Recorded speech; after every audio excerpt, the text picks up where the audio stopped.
Good evening, everyone. Welcome to the Lenox Board of Selectmen meeting for Wednesday, February 9th at 6 p.m. here in Town Hall. I don't have any announcements from the chair, but I would entertain the acceptance of minutes from January 19th. I'll make a motion to accept the minutes of January 19th. Second. All those in favor? Aye. Aye. Great, thank you. Now it's citizens open forum, and seeing that we have no one to address the group this evening, we'll move on to the consent agenda. So for the consent agenda tonight, we have a chamber request to use Lilac Park. The chamber is seeking permission to use Lilac Park on June 11th and 12th from 10 a.m. to 4 p.m. for a spring art walk, which will include artist booths, entertainment, and food vendors. September 10th and 12th from 10 a.m. to 4 p.m. for a fall art walk, which will include artist booths, entertainment, and food vendors. September 17 and 18 from 12 p.m. to 7 p.m. and on Saturday, 12 p.m. to 8 p.m. and on Sunday for a jazz performance at the gazebo. The chamber is anticipating 1,500 people in attendance at the two art walks and 500 people at the jazz weekend. The chamber may be putting up a tent for the fall art walk and will be displaying signage for all three events. Do I have a motion to approve the consent agenda? Yeah, does anybody want to talk about it? Well, I just think it's great that they're finding more stuff to do in the off season, because it truly isn't our prime season. So it's what we're striving for, and hopefully it'll create some more interest in the community. I'll give them a lot of credit for getting in their requests so early. Yes, that too. And that's what the park is for. That's why we tried to work hard to make the park what it is. Yep. Still some other ideas I'd like to do over there, Yeah. but that's what it's for. So it's a great use of it. Yep. Perfect. Yep, especially the jazz weekend. If they're going to use the gazebo down there, there's electricity, so they can amplify their music, and it's a great opportunity. Again, thanking the Lagarce family for that generous donation of the gazebo from 2 years ago now. So I would entertain a motion to approve. So I'll make a motion to approve the consent agenda as presented. Second. All those in favor? Aye. Thank you. And on to general business. We have the fiscal year 23 budget. We met on Monday, September 7th to review and make changes to the proposed budget. And now we have time for a final review and to make any last minute changes, then vote to approve the operating, capital, and any other appropriation requests. So I'll let Mr. Ketchen drive this train. Sure. So perhaps it's helpful, or perhaps it would be helpful to provide a recap of what we went over on Monday. You know, obviously per bylaw, we presented in January a preliminary operating and capital budget request generated from my office in consultation with the other boards and committees and department heads in town. We're looking at a total budget, including appropriations for the operating departments, of about $30.8 million. You know, most of that, as in any year, is dependent on taxation of real and personal property. However, unlike previous years, we think there's justification for declaring additional revenue in our local receipts attributable almost entirely to lodging tax performance. That being said, that's the good news. The not so good news, or perhaps the more difficult news, is we're in an inflationary environment. We're simultaneously trying to bring back programs that were on hiatus, for lack of a better term, during COVID, and we're trying to make permanent some of the improvements that we were able to make to town government, partly as a result of COVID and some of the lessons that we learned. And all of that is to say that with changes in the environment, including around health insurance, retiree medical, pension, and also our very robust future capital needs, we're looking to consume every bit of that revenue flexibility, but still keep the tax impact at our traditional 2.5% level. Realizing that we have larger than normal cash reserves, but the town still maintains tension between its expenses and revenue. All right, so the town, said differently, you could say the town doesn't have cash challenges by any stretch of the imagination, but there is a revenue and expense challenge. And we're mindful of that. We want to be good stewards. So the budget that's in front of you, I think recognizes that fact and accomplishes most of the goals that we want to see the town achieve without an undue increase in the overall tax levy, which is more consistent with our pre-COVID goals. And that's sort of in very general terms, and I don't think I could articulate it in general terms any better than the board members have at previous meetings. But we can take any questions. There's a number of ways we could approach the next step, noting that at the end of tonight, you will want to have the final budget in a place where it can go to the Finance Committee for their review. The one outstanding item that won't be resolved tonight or next week or even the week after is the final school budget, and that's no different from any other year, quite frankly. The school has until March to present the committee-approved budget, and right now the gap between where the town is and where the proposed spending plan is a gap of roughly 2.5%. So there's some work to be done there, and when they've done everything that they feel they can do, there may be still room for dialogue. But right now, if the future resembles the past, we should be on track to meet a tax levy impact target that is in line with our historical norms.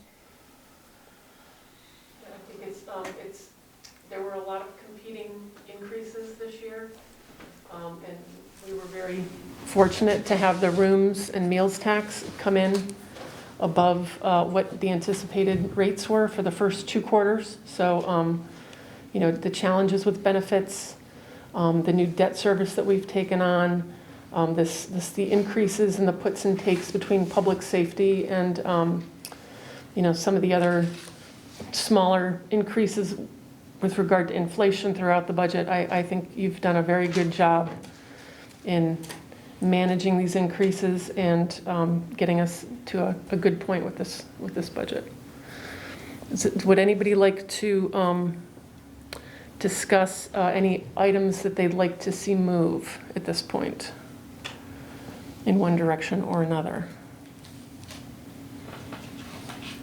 No, I don't have anything. Okay.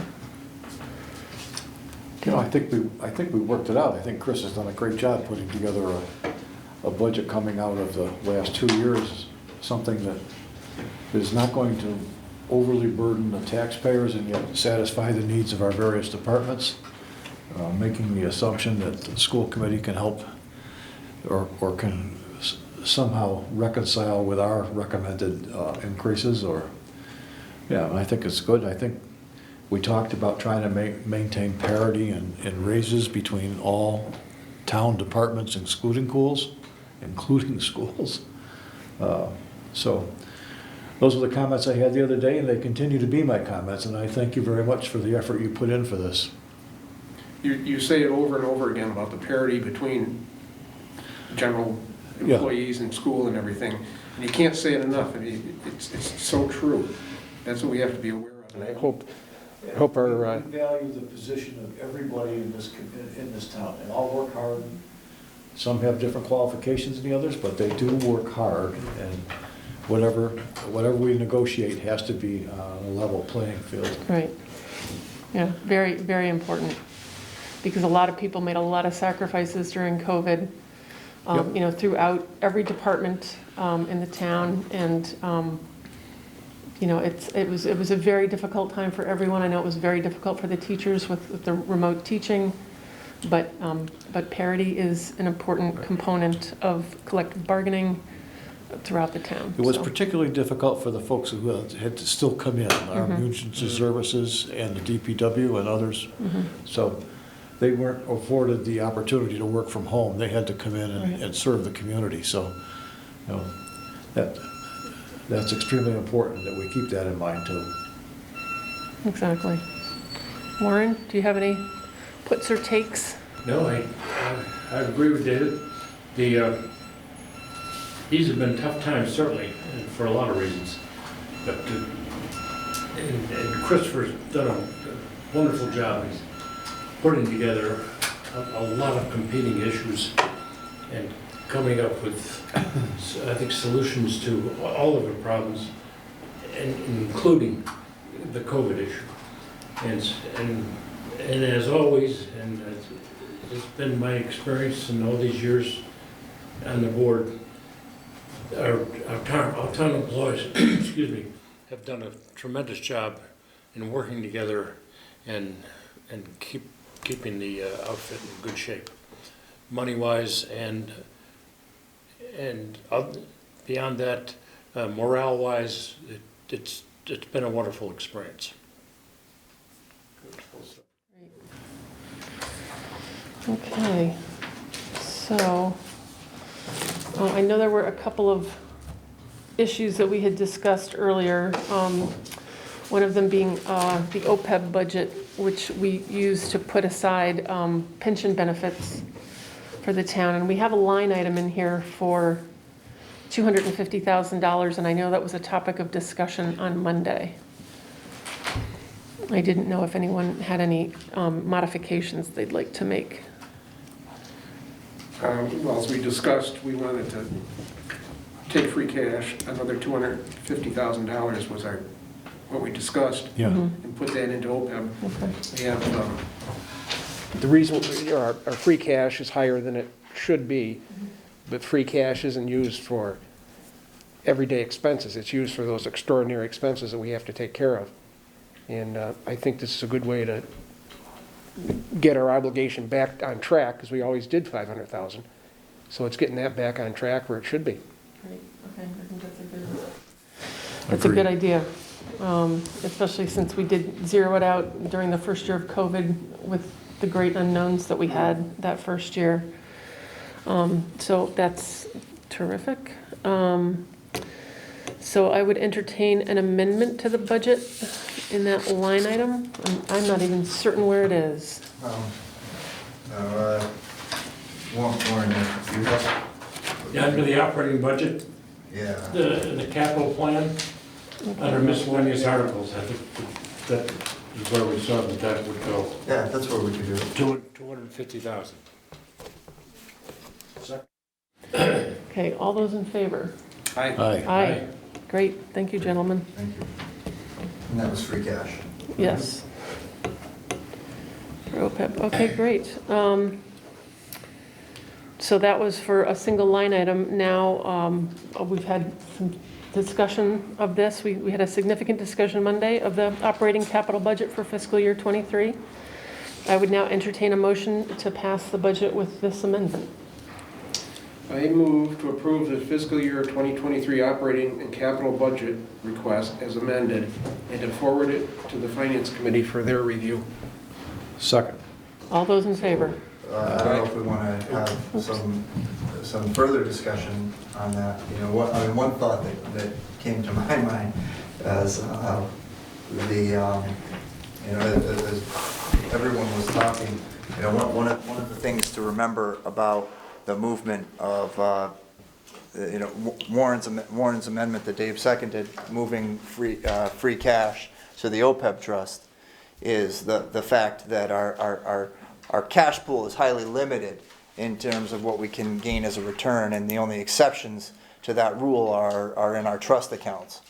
So the ability to generate returns is maximized to the extent that we can more fully fund those accounts. So that's an addition. I know that came up on Monday, and you know, we've you know, we didn't bring it up tonight. I thought it was worth mentioning that in addition to meeting our more historic level of effort on OPEB from an expenditure point of view, it's also actually a better place to house our reserves. It's a better form of reserve to use. It generates you know, better income.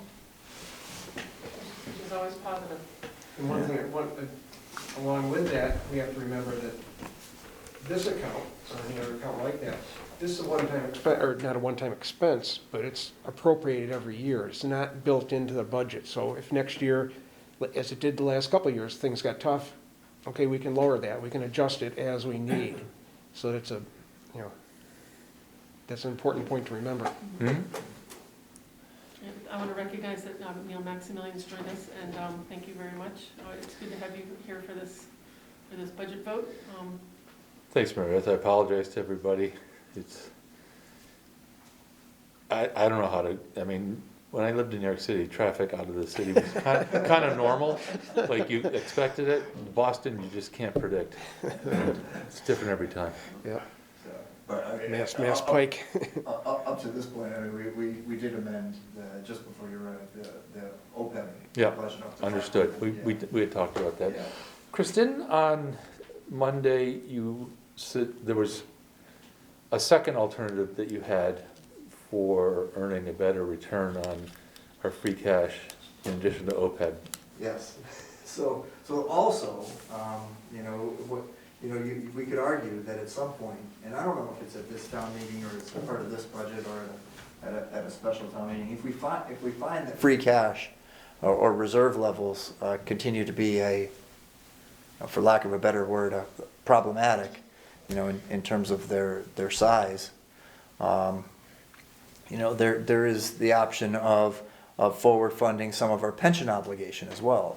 It's invested in the same asset pool as OPEB, all of which, you know, have historically been far more advantageous than the severe limitations placed on us by regulation on our other general reserve accounts. So that's an option that we can certainly. Do we have a number we work with that? I thought that was given to us every year. Yeah, so there's an assessment that Berkshire County Retirement sends us. It's, you know, sort of the net result of their assets relative to their normal costs and the unfunded liability. You know, employees contribute towards that system, and but it's not controlled by the town of Lenox, and but an assessment is sent by the retirement board to the town to essentially make up the difference in any given year. And, you know, communities pay that assessment because it's compulsory, you have to do it. But there's always the option to contribute more and have it build up in what's called a reserve that's, you know, credited to the town. It's not a credit to the entire system. It's a credit to the town's portion of the assigned liability of the system. So and because of no, I don't know that anybody does it, because by the time you're done giving an outside entity the assessment, you're sort of like, why is it so much? But in this sort of unique circumstance that we find ourselves in, there, you know, it may be advantageous to at some point move more in, because again, you know, once you reach a certain threshold in a community in terms of your cash reserves, I mean, there's not a whole lot of advantage operationally, you know, so. So it would seem that because our retiree pool is growing and our pension obligations are therefore growing, that it might be a good idea for us to make some kind of a donation this year that's on a slightly higher level. I mean, it's certainly something that warrants discussion at the board level, at the finance level. You know, because that is one line item that historically from year to year has been more volatile than the others. Yeah. you know? So in simple terms, we put more money in. It's kept in a trust at Berkshire County Retirement account with our name on it. And if next year it goes up 12%, we want to draw some off of that. Plus our, Yeah, that's what we can do it just like it's a- that. It's a hedge against inflation. It's better return on our money than we're able to generate internally. On historic averages, I mean, there's, it's quite a bit invested in securities, which of course go up and down. But, long term, it's, you get more out of it. So, in other words, we have, I won't call it an inappropriate, but we have, as you said, you don't want to call it a problem, but we have a, substantial sum of free cash as compared to our operational budget. And we're very limited in what returns we get for it. So it seems that we're solving two issues. One, we're normalizing our free cash reserve to be at a more appropriate level for the size of the town operating expenses. And two, we're moving it to a place where the returns historically have been much better than what we're allowed to do. For an obligation that's not going away. We're not just throwing it at something for the heck of it and then not sure if we get it back. Both of these are true obligations of the town. Are either of them, the OPEB one, I think makes great sense because that's something that we're doing as a town and we committed to be prudent about. Is the other option more administratively difficult to do or Not at all. anything that's a downside? No, it's just credited, once you go above your assessment, the remainder goes into a pension reserve. But If we don't decide today, do you feel comfortable making a recommendation about what that might be? yeah, I mean, I I'm think. not putting you on the spot for today, I mean, for Sure. the next meeting. Sure. I feel sort of comfortable going up to one level, but maybe we could go higher, and that might warrant further discussions with our treasurer and our accountant, perhaps the retirement board themselves. So. So I certainly agree with what was said. I'd like to have it more formalized as opposed to saying, well, let's take 100,000 here or 200. If we could say, if we could satisfy ourselves that what percentage of reserves serves the community well, and then we know what we have to work with. So it eliminates the guesswork, I guess, or we can simply say that if like the meals and rooms taxes goes above $3 million, that money goes into OPEB. It doesn't go into our reserves unless our reserves, for some reason, have dropped below an established percentage of what we deem as adequate for the community or the town. I think we need to study this a little bit harder and come up with some absolutely figures that Chris is happy with, that our AAA bond rating is happy with, because we don't want to lose that. But yeah, let our money work for us a little bit Yeah. better than it is. I mean, I agree. So to Dave's point, and Dave already, you already know the answer to this, otherwise you wouldn't have mentioned it, but, our historic, target range for our reserve levels, in the 7 to 13%, right? And over the last couple of years, fortunately or unfortunately, depending on how you look at it, we've seen that bar graph pop up above the green line on more than one occasion, and in our current environment, we're looking at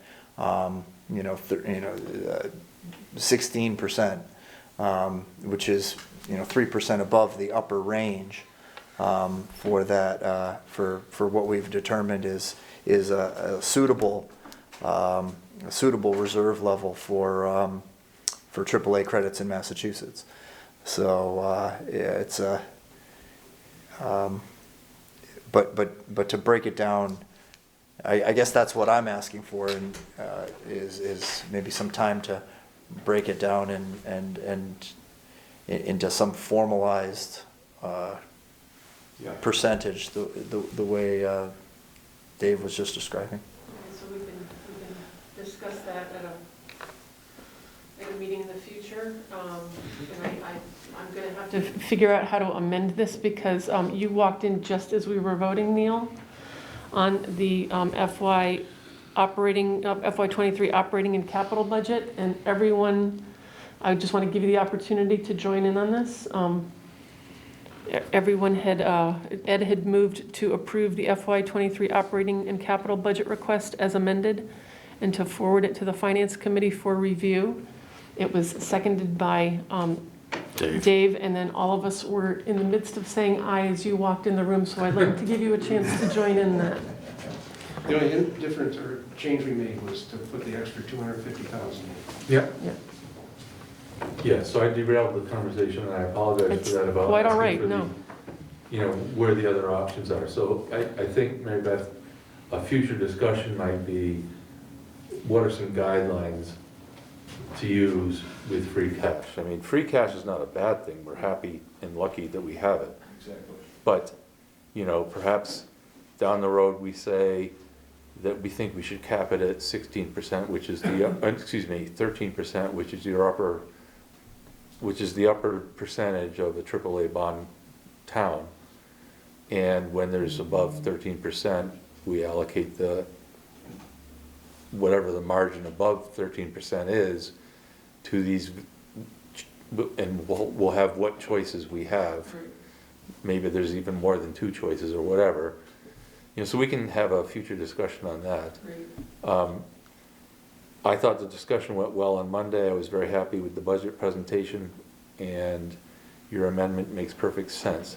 So I'm prepared to participate if you feel it's warranted in the vote and Really appreciate that. make it unanimous. Fantastic, thank you.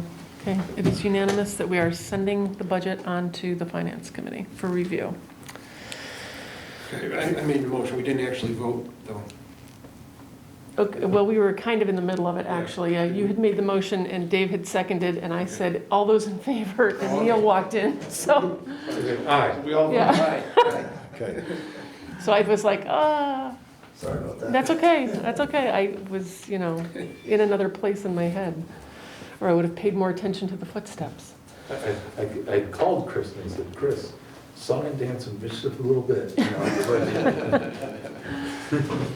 We didn't have much to work I guess he didn't tap dance very well tonight. So. well, I left my shoes at it's a home. product of his own good work. Since the budget is clear and understandable and well put together, there's not a lot of dancing around the head to do. Absolutely. All right, well, unfortunately, that's all the fun we had in store for this evening. And I would entertain a motion to adjourn unless there's any other business people would like to discuss. One other issue. Sure. In the interest of stabilizing long-term viability of the retiree health insurance, we might consider an issue of jumping up the amount from $250,000 to $530,000. As I talked with Chris, there's that need, and we have extra bucks, and because we have the cash, that we might want to get that up to $530,000. He was a number that he came up with that I thought was reasonable. So consider that, and that would be on page B58, item OPEB trust.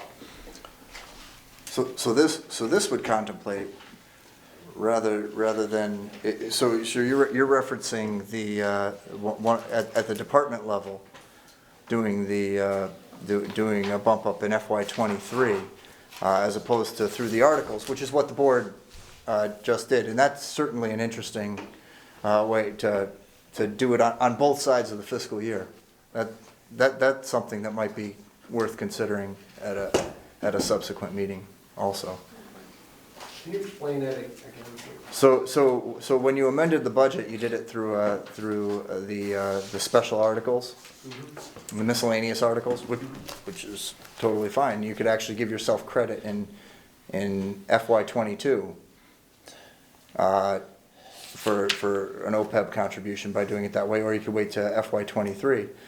And you know what Warren was suggesting is, well, put it in another line, put another 250 in the line item for the next year, which is interesting. Yeah. So it's worth considering.